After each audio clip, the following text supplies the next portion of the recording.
Welcome everyone to the webinar today on hitting the reset button. We have done some research that we would like to share with you. We've also published an ebook on the topic, so I will have some links for you to download that for free today as well. It is nice to get quite a group together this morning to talk about what procurement in a post-pandemic world might look like. We had a lot of conversations with people throughout some events last year that we ran with SIPs in Sydney, in Brisbane, and in Canberra, and in Melbourne as well, around what does good look like in the procurement space. And we found that about 15% of teams don't know if they're too big or too small, and half of the teams said we're certainly too small, but how big do you need to be is one of the questions that then comes straight after that. So we want to explore some of that today. Stefano and I will walk you through our presentation and then also have a bit of an interaction with each of the slides in sort of a conversational way, hopefully. We'll have plenty of time, hopefully, towards the end as well for you individually to ask any questions and then hopefully get the conversation going a bit like that as well. So again, thank you very much for joining us, and let me hand over to Stefano now to do an acknowledgement of country. Yes, thanks, Stefan. So Grosvenor would like to acknowledge the traditional custodians of the land. We all meet today. They're our officers, so we'd like to pay our respects to elders past, present and emerging, and also pay our respects to any Aboriginal or Torres Strait Islanders who may be joining the call. We're coming from Gadigal country, from the Aurora Nation, so if people would like to acknowledge via the chat which country they're sitting on as they take the webinar today would be great. So as people do that, maybe some house rules. We won't name names, but we want it to be back and forward a little bit so people can ask questions. If you're shy, you can just use the chat function. If you're an I like myself, we'd like to hide in the background. But yeah, I think the value of these webinars is around the feedback we receive, and also your reaction to some of the stuff will be great. And of course, sharing it with others is always the purpose of this. So, and that's probably leads me to the connection piece that's on our diagram up there, our painting that we got sponsored by Renee Clifton. It is about connection, it's about meeting. And, we pay respects to the people who've been doing it for 65,000 years, doing business and trade and connecting with each other. So let's keep that theme going for today. Fantastic. Thanks for that, Stefano. Now, by way of introduction, I'm Stefan Gassner. I'm the Managing Director at Grosvenor Performance Group. There is a QR code on here as well, in case you want to connect on LinkedIn and haven't done so yet. Feel free to do that and have a conversation about any procurement-related topic. And I've got Stefano with me. We thought we'd make it easy for you to remember our names. Did you want to introduce yourself quickly as well, Stefano? Yeah, so my name is longer, but I'm shorter in height, and normally that joke works better when we're on stage than online. But yeah, so any other procurement questions, and at the end we'll show the resources we have of some expertise in the various areas of procurement. So it's not just Stefan and Stefano's show, but there's a deeper presence around Grosvenor that you might call upon. Thanks for that. So Grosvenor does essentially three things to optimize the performance of organizations. We work with public sector organizations in our public sector advisory, often around the more efficient and effective delivery of programs and services. In our property advisory practice, we help organizations optimize the performance of their complex property portfolios. And within the procurement function, we help clients through the procurements in the sourcing events, but also improve the way that they operate as a procurement function. So pretty much around improving and alignment with the better practice that is available out there. So the research we present to you today is pretty much in the wheelhouse of what we're doing with our clients day in and day out.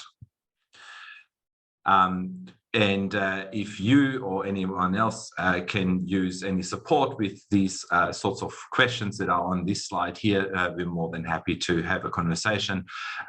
Obviously, one of the first topics that we asked in our research were pretty much around what is top of mind for everyone right at the moment. And we do see that cost control and reduction is actually less of a focus right at the moment, which is interesting in an inflationary world. But certainly the other topics around process improvement, trying to deliver more value within the organisation are top of mind for most procurement teams. And let us talk about that in the remaining. So that's enough of a plug for who we are as a team. And let's talk about our research. So this presentation today is based on research we have done with 130 odd organisations from right across Australia, private sector, public sector included. And we've done such research since 2014 and published that on our website. So head over to that website at some point and download our free ebooks. It is an important thing for us to give back to our communities and industries by contributing through Australian-focused research. There's a lot out there that is focusing on Europe and the US, but there's not that much out there that focuses on such a big sample within Australia. So, Stefan, it'd be probably good to just advise people what sort of resources are available online there. Because there are various topics from reducing costs to enabling our suppliers to be better performers and how we can manage them better, but also all the way through to these ebooks and more. And have you done any more deeper research than the ebook and the webinar itself? Yeah, that's right. So we've done a similar research to this in 2014, actually, where we looked at what is the right size of the procurement team and what this sort of determines that. We then looked at how organizations can save money through using advanced spend levers. So, cutting things like consumption and consuming different goods and services and the like, rather than just running yet another tender process. We had quite a focus on contract management in the following years on that and what does work best in incentivizing better performance from suppliers. Is it the carrot or the stick? And then we headed over to a complex around understanding what is finance's view of procurement and what is procurement actually delivering and how to sort of bridge that delta that's in between that. And yeah, this year we focused very much on, again, what are good benchmarks for procurement teams and how do you know if you are sort of firing on all cylinders?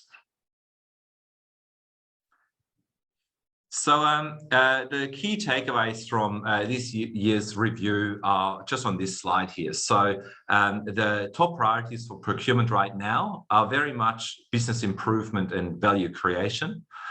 We do expect, and actually our 133 participants do expect that in the next 12 months, teams will continue to struggle with workload because recruitment is difficult and supply volatility keeps on going. And now we're probably also adding inflation into the mix, which we'll see in the results. We then asked organizations to report on how established they feel in their procurement function and where they sit on the maturity curve. So we'll share that with you as well. And there isn't a one-size-fits-all setup of procurement function itself. So this discussion around centralized, decentralized operational models and the like is one that comes up, and we found that there isn't a one-size-fits-all. We did find that most teams that we talked to had teams with less than $1 billion in spend that they manage, and they do have less than 10 sourcing staff to manage that sort of spend and less than 5 contract managers to manage that spend. So I think there's a bit to unpack in there as well, which hopefully we can do and add some context to it. We also asked, and this is one that I know many of you struggle sort of communicating to your own organization back around, how long does it typically take to undertake a procurement? And we provided some benchmarks depending on complexity on that as well, and found it is typically between 2 and 6 months, but in some cases, quite some outliers beyond that as well.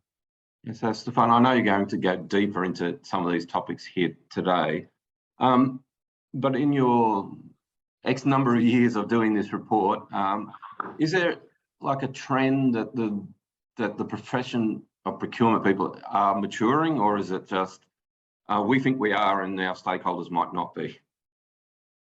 Yeah, interesting question. And I'm sure we've probably got as many opinions on that as there's people on the call right now. Look, I actually do think there's some really strong indications in this research that procurement is maturing as a profession. So we'll look at that maturity curve obviously in a moment, but just that first one around what is the key priority of procurement teams right now, to me, really shows that there is a maturing aspect there. We, in a world where we see that probably cost reduction is not that realistic right now, at least we need to get more bang for our buck. So if we have to pay more, at least we better be getting some value in return. So that whole notion of business improvement and value creation, to me, shows that, yeah, there is probably a more mature organization and profession there than rather just ticking the box of running yet another tender. What's your view on that, Stefano? I attend a lot of SIPs and PASA, and we say we should be at the table, at the exec table, the C-suite. I don't think we're there yet as an organisation that's mature. And the reason I say that is now I'm responding to bids and helping organisations go through tendering and doing it in a professional manner. As a collective, there's some good examples, but as a collective, we're probably not quite there to demand a spot. And I think it's just the understanding of why we take so long, the 2 to 6 months. And I know there's passes, promoting agile procurement and all that sort of things. But if you look at some of our government regulations, it just happens to take that long because it's the process, it's the approvals. So I think our stakeholders need to understand us better, and we need to market ourselves more as well. Excellent. All right. Well, thanks for that. Let's dive into it, shall we? So this is the first question that we had asked, and I put some pointers there about the things that I definitely want to sort of discuss. So this is actually a question that we've asked over the last 4 years, and indeed asked about it, so 4 or 5 times just within 2020 to understand how the impact of the pandemic was on the procurement team. So that's another one of our research topics that you can read up on if you're still interested in it. It probably was a bit more topical, obviously, just 2 years ago or 3 years ago. But anyway, we did ask this question over those 4 years, and we asked, what is the most important thing? What is your most important focus right at the moment for your procurement function? And you can see in 2019, this is the green bar on this chart here, 46% of organizations that participated said that was their key focus, was to reduce cost. And 9% said supply risk, and 13% were talking about improving the way that we operate as a business. The sample size here was about over 500 organizations within Australia that participated in this. So that's quite a few. Now, when you look at the very right chart in each bar in each of those charts, that's the 2022 result. So only 9% of organizations now still agreed that reducing cost is the top focus. And so those blue charts blue bars is essentially the response from 2022 right across the chart. So when you look at improving the way that we operate as a business, that's doubled in its importance. So it's now 26%. That's 1 in 4 organizations say that this is the most important. And another quarter of people said that enhancing the internal customer's experience, including speed to procure, is now top of the agenda. So we've clearly shifted in just 4 years from a focus on cost, sort of through the detour of reducing supply risk in 2020 and 2021, which was very understandable, to now very clearly saying, well, if we've run our course in reducing cost in an inflationary world, and what we now need to do is get more bang for our buck and sort of, delivering more value to the business and advising them how to get the most out of it, how to operate better as a business through those new contractual relationships that we're forming. Then, going back to the question around how we're maturing as a profession, this is a big progress. Any reflections on that, Stefano? Yeah, what I was surprised about was the ones right at the far right. And the people I volunteer with, the social enterprises, the Indigenous small businesses and the rest, would probably be shocked to hear that only 8% of focus is going to be on social and sustainable commitments. And I reckon some boards might be shocked that if that's what procurement is doing, they'll be shocked against that, let alone, you know, governments who say that's policy. Is that a true reflection? And it'd be interesting to hear any feedback from the people on the webinar. Is that right? And the fact that cost is down low, but we're not using we're not being innovative as an organisation, or seeking innovation from the market to help, one, enhance the customer's experience and help. Well, obviously we've picked all the low-hanging fruit. What do we do next? Yeah. So I was very surprised that those numbers are so low and continue to stay low. A bit disappointing, isn't it? You know, some of that admittedly might be a bit of the methodology of how we asked this question, to be honest. You know, we asked what is the key focus, so people could only answer one of those items. But certainly when we hear other webinars and read on LinkedIn and so on, you know, the ESG agenda usually is what most people talk about.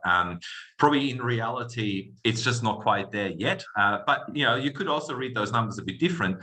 You know, it's now 4 times as important as it was just 4 years ago. You know, it went from 2% to 8%. So I don't know if there's a most improved award somewhere in here.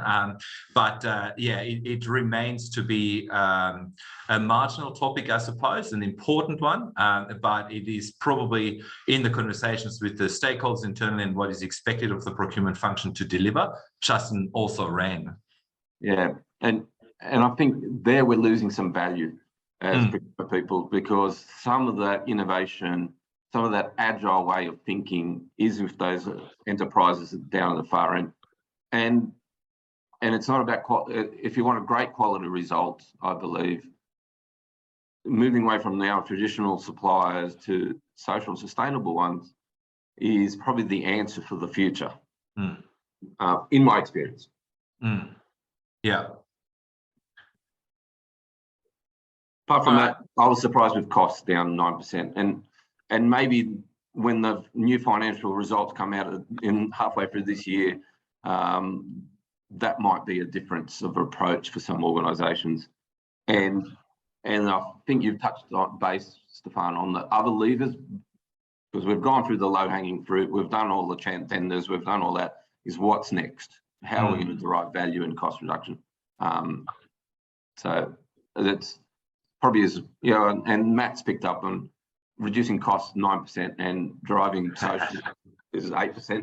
So that's a good thing as well. Yeah, and I think you still receive both doing. Yeah. Yeah, so yeah, we'll obviously continue to have an eye on this question, because I do think it's quite interesting that it seems to be changing so much as well. So obviously, you know, pandemic and the disruption that came with that would do that to you. But it'd be interesting if some of this sort of change in focus towards more value creation will continue, or if it sort of may fall back into the cost reduction. Anyway, we'll see with hindsight and report back to this group next year when we do our next webinar. So we then asked the question of where organizations see themselves on the maturity journey. So typically here, when it comes to better practice, we distinguish 5 different levels. It goes from foundation to emerging, established, strategically executed, and fully integrated. And we use this with our clients to assess where they are sitting, and then figuring out where they need to sit going forward and how to bridge that gap. And with that, it always helps to be able to give clients a sense of where everyone else sits. So yeah, this is some benchmarking that we now have done. And what you can see there at the bottom is the percentages of organizations that we talked to who sit within each of those levels. So there is only 8% that fall into the fully integrated level 5. That's understandable. Even within the strategically executed, those 18%, those organizations are typically those that have a supply chain that is key to their business. You know, think of Amazon, for example, right? Or think of fast-moving consumer goods organizations. If their supply chain functions and procurement functions do not work 100%, then that is their core business that's at risk. So usually those organizations invest a lot into their functions and then achieve these high levels of maturity. What we find is that most procurement teams that have more of an indirect sort of impact onto the organization, supporting the core business, end up in the established level here. So this is the sort of the mid-level between early involvement and market expertise. Let me talk about that a bit. All too often we hear procurement teams complain about they don't get involved early enough and therefore can't add any value to the organization because the decisions have already been made. Or we hear that the procurement team doesn't have the expertise within the markets that they operate, don't quite understand who are the players, what are the trends. Those 41% of the teams that we've spoken with that are in the established level here have overcome those barriers. So that's also really good news. This number has improved a fair bit from about 5 years ago when we asked this question the last time. And then there's still 11% that are in the foundational stages of their maturity level. So firefighting, administrative, sort of being reactive to the rest of the business is where they're still sitting. And I take the numbers below are self-assessments, where people believe the procurement groups believe they are. I know when we do an assessment ourselves, we often talk to stakeholders, finance, legal, and the business, the operational parts. Where do they normally find procurement? Are we overestimating ourselves, or are they seeing us as and we're very accurate in our assessments? Yeah, interesting one. So yes, this is a self-assessment. Now we've asked business stakeholders a couple of years ago how they see the procurement maturity of the organization. We asked the procurement team of that same organization as well, and consistently the external stakeholders saw procurement probably one level down from the level that they saw themselves in. Now that's an interesting observation, but it doesn't really tell us very much because we don't know who's right. Does, say, finance really have the visibility of what the procurement function is doing and should be doing, or does the procurement team have much more insight into that? In fact, when we work with clients and do an assessment here, we find that the procurement teams are probably a bit more critical of themselves than the rest of the business, probably looking at more sort of the harder end of the skill set. How do I tender? How do I write beautiful contracts? This is where procurement would say that they're really good at. And the rest of the business would probably say, well, that doesn't matter that much. It's more about how you engage with the rest of the business and manage your stakeholders and work on the softer sides of things. There's always different views on that. We find most organizations that we work with ask us when they're in the emerging stage, somewhere between servant and coordination, for a review of their procurement function and coming up with a gap closure project that gets them to somewhere between early involvement and market expertise within that established phase. And that often is sort of an 18 months to 2 year kind of project. Stefano, just because I struggle a bit keeping up with what's in the chat, if you could have a bit of a look and probably if someone did ask a question, if you could just ask me that back, that'd be great. Yeah, I'm keeping an eye. It's Al and Matt are having a great chat amongst each other. But apart from that, no direct questions as yet. Fantastic. All right, thank you. Here's another lovely shot of our team. So what is the most common operating model? A very good question that we get asked a lot. So 73 of the organizations that participated here told us what their setup is. So let me just quickly introduce what they all mean. A centralized procurement team, 19% of organizations chose that, which means that all procurement is done by one team that reports to one Chief Procurement Officer, and the rest of the organization does only get involved as asked by their procurement team. The decentralized 11% of the organizations chose that, which is a model where procurement activity happens within the business and is not the responsibility of a sole team. And often a sole team doesn't exist. So maybe someone has set up some templates and things like that at some point, but it's very much up to the business units to run their own procurement activities. Hybrid decentralized and hybrid centralized are sort of, the shades of gray in between those extremes. So the hybrid decentralized is probably more akin to a decentralized model where there's a small team of procurement professionals outposted within each of the major business units. So they're procurement professionals, but they work for the business units. And in the hybrid centralized, it is a small team of centralized procurement professionals that advise the rest of the business, that run potentially high stakes procurements for the rest of the business and the like. So that is the most common model. About 40% of organizations chose that. We actually looked a bit more differentiated, and this is part of the ebook, at what size of organization you choose which operational model. And we found that very large teams and very small teams choose the decentralized end of that spectrum. And the medium teams that just try to get their procurement maturity up to, say, established level, they choose more control through a centralized model. So there seems to be a progression from procurement is very decentralized below sort of $50 to $100 million a year. It is then very centralized to about $500 million a year, and above that, it again is to decentralized because it probably just becomes too complex to manage. And Stefan, are you seeing any difference between the public sector at all three levels of government and the private sector, or is it's the same sort of blend? Yeah, I actually didn't find very much difference in any of the numbers that were in this research between the public sector and the private sector, which was a fair bit interesting because in previous years we've always found a difference. But in this set of the people that participated, we didn't find any important differences between sectors.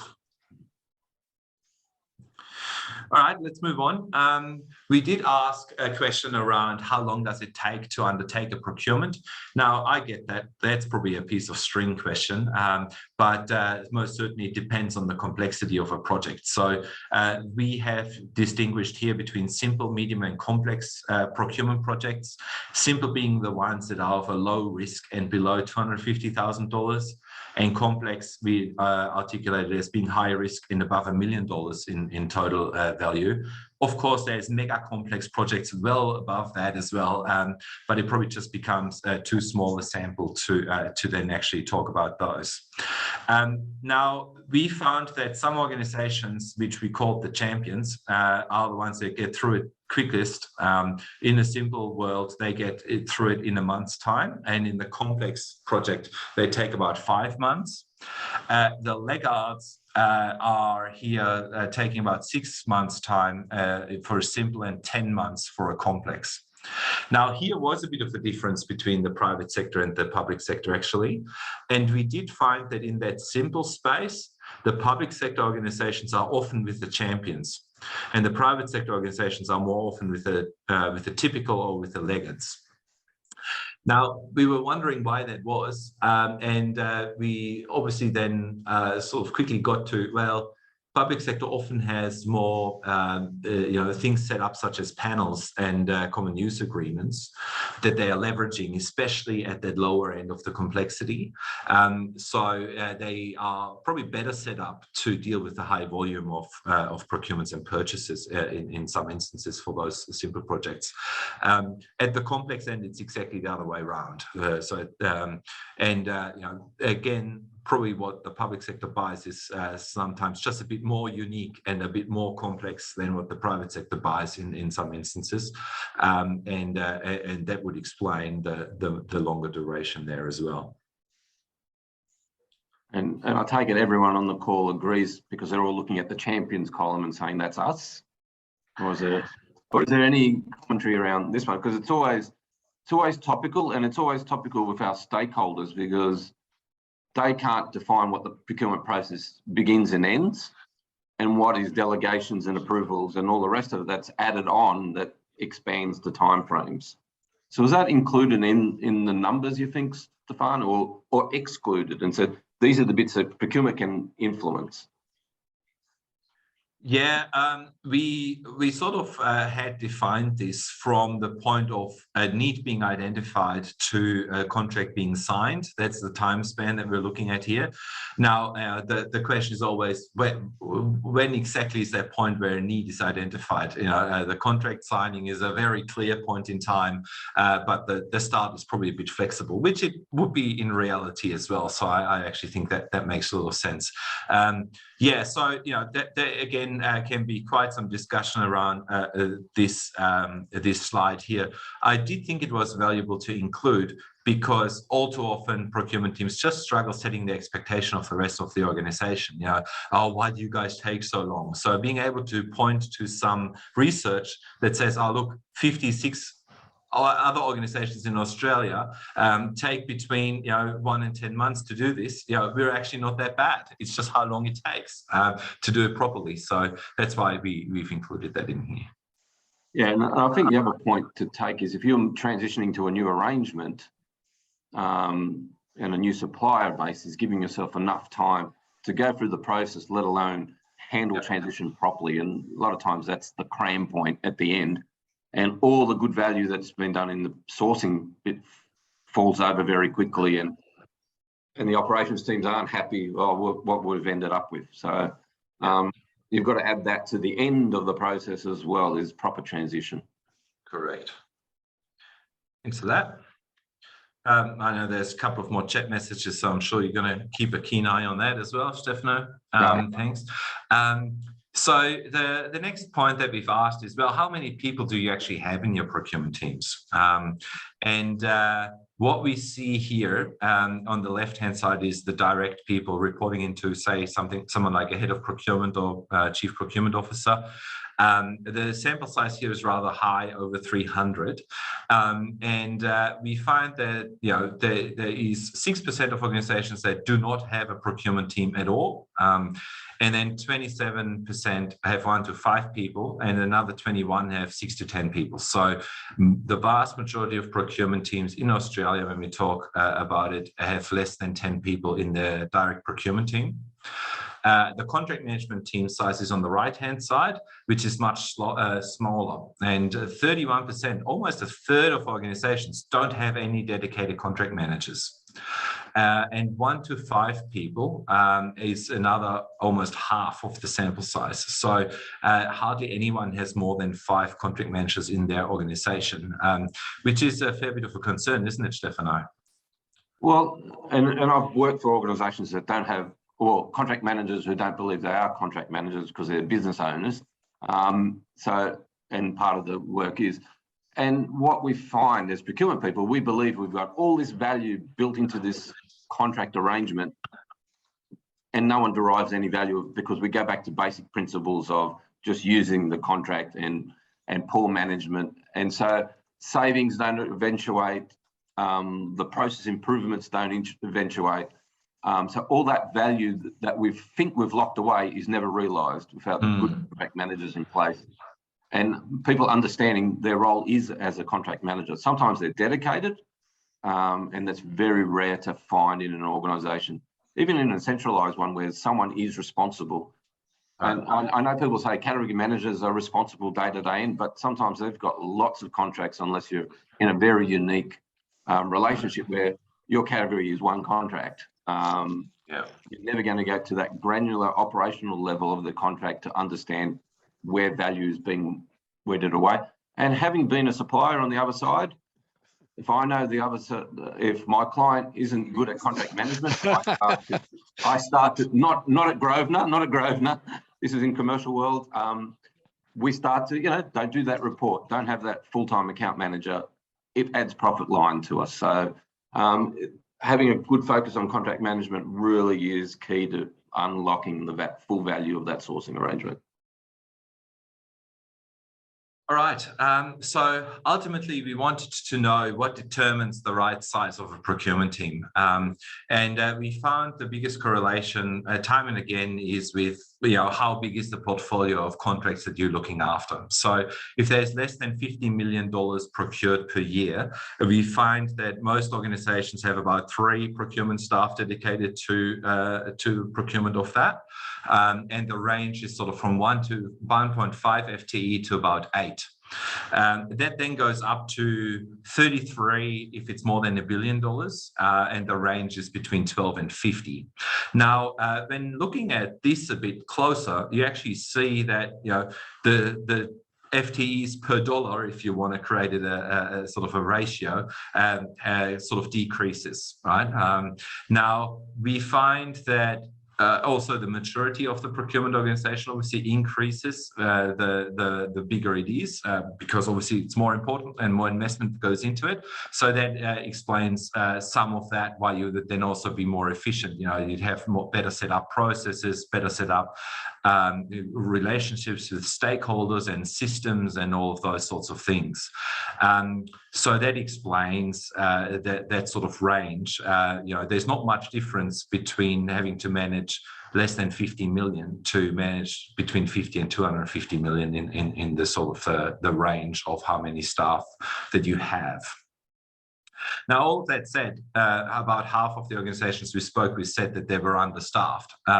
So if you feel like that way too, this hopefully is a bit of an input into that conversation with your stakeholders around what does a good level of resourcing look like based on the dollars that you procure a year.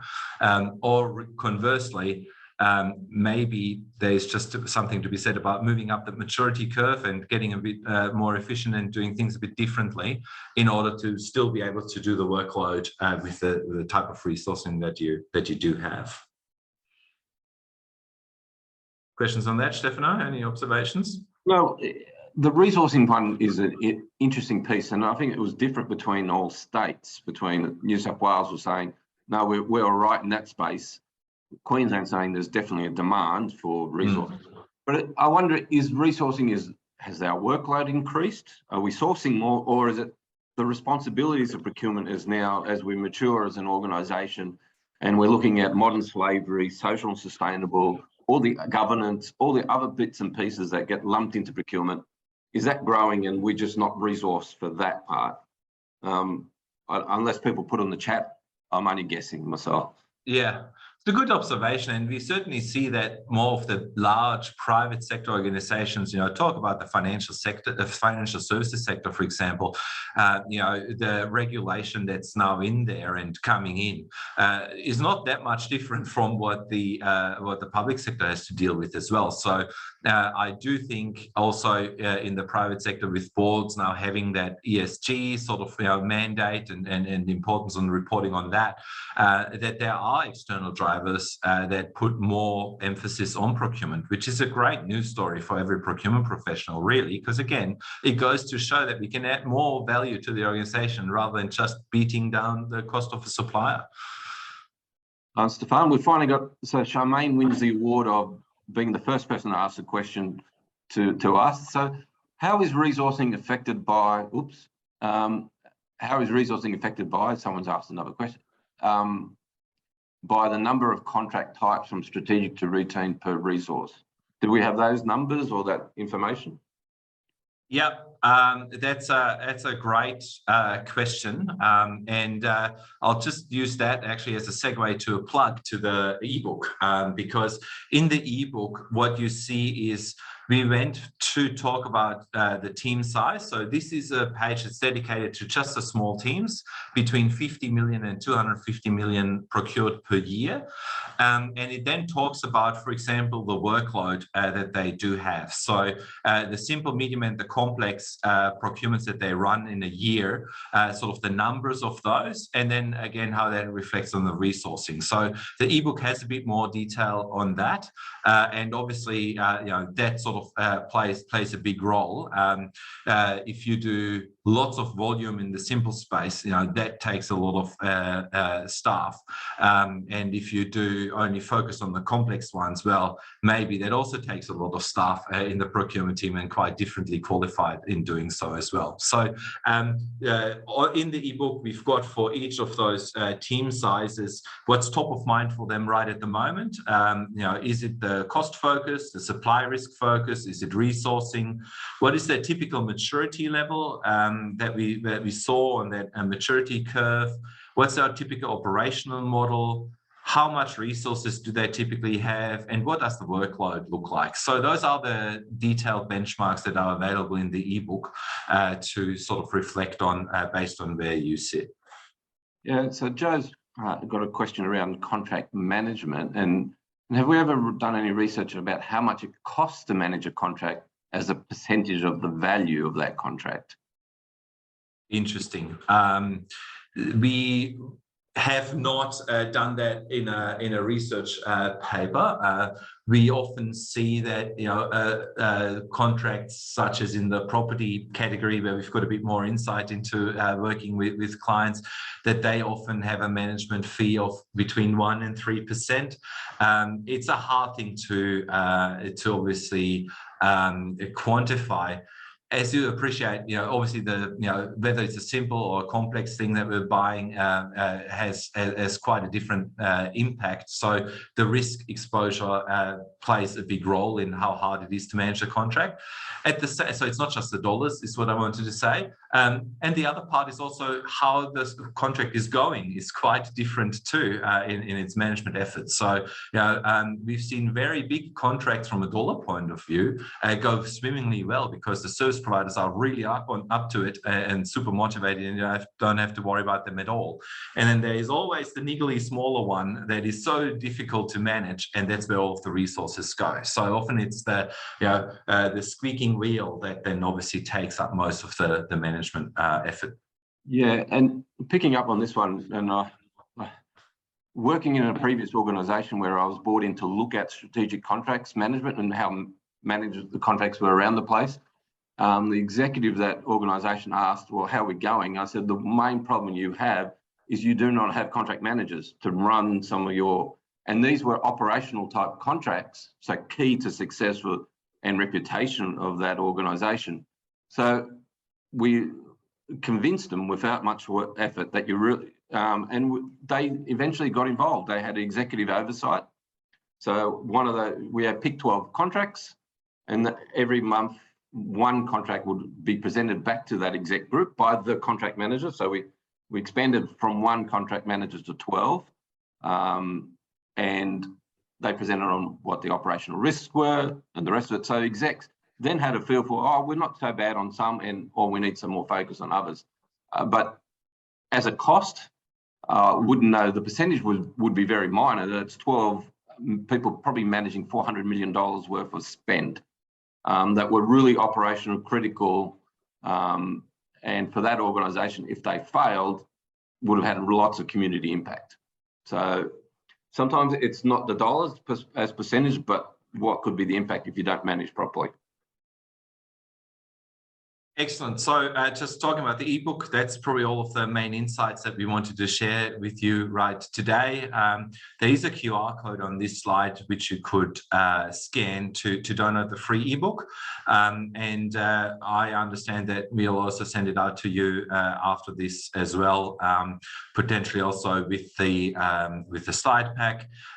We will make available the recording as well for you. We probably have another sort of 5 5 minutes or so if there's any more questions. And for that, feel free to, if you've got any questions, use the chat. But you can also, I think in this one, it's actually enabled that you can unmute yourself and ask a question if you're brave enough. And very happy to sort of give our best to do our best to answer those questions if there were any. Was there anything else in the chat? Matt has just asked, have you done research on the cost of the procurement process, especially for laggards, as a function of the cost of the actual procurement? The short answer to that is no, but that's probably a good follow-up piece of research to be doing. Often it's a hard one to quantify, right? I can probably tell you quite closely what we are charging for running a sourcing process, but internally to actually quantify how much money has gone into running a sourcing process, that's actually quite hard. Years ago, the National Audit Office had published that it takes about $80,000 to run an $80,000 procurement. But that is probably now 10 years ago or so. And I would imagine that the cost has gone up quite a fair bit in that. So, when talking about value for money, especially in the public sector, unfortunately, the cost of running a procurement is often not taken into consideration for making a good decision around value for money, I guess.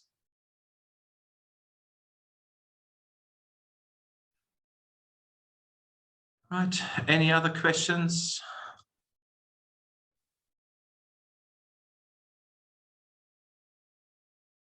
All right, there's thank yous coming in. All right, some realization that some organizations still have a bit to go, and that's probably true for anyone. There's always ways we can improve. So with that said, we value the feedback that you have on this webinar as well. So please share that as well, and that would help us improve the next webinar. So we'll leave you here with one of the things in which ways that we could help you with. So we do assessments, maturity assessments of public sector and private sector organizations, and tell them how they can improve their procurement functions and their contract management functions. But we don't stop there. We actually also then help them implement those better practice items. And if that is something that does resonate with you, or you know someone with a need, please feel free to reach out to our procurement team led by Stefano, and supported by others in the organization. And head over to our website and have a bit of a look there. We're always up for having a chat. So here is our contact details as well. Yeah, and when you do have a chat with us, it doesn't end up in an ebook. That's about part of ours is, and Stefan and the previous managing director is give free advice. Even if they're not a client and someone gives you a call, give some free advice is fine, even an hour chat. And some of those expertise is from federal government to ICT, and especially ICT. Nicholas, hit him up. He loves a good chat, but also loves seeing what the market's doing in that space. So thank you, Stefan. Thank you, Stefano. I enjoyed that. Let's do it again. Thanks, everyone else, and you have a good afternoon.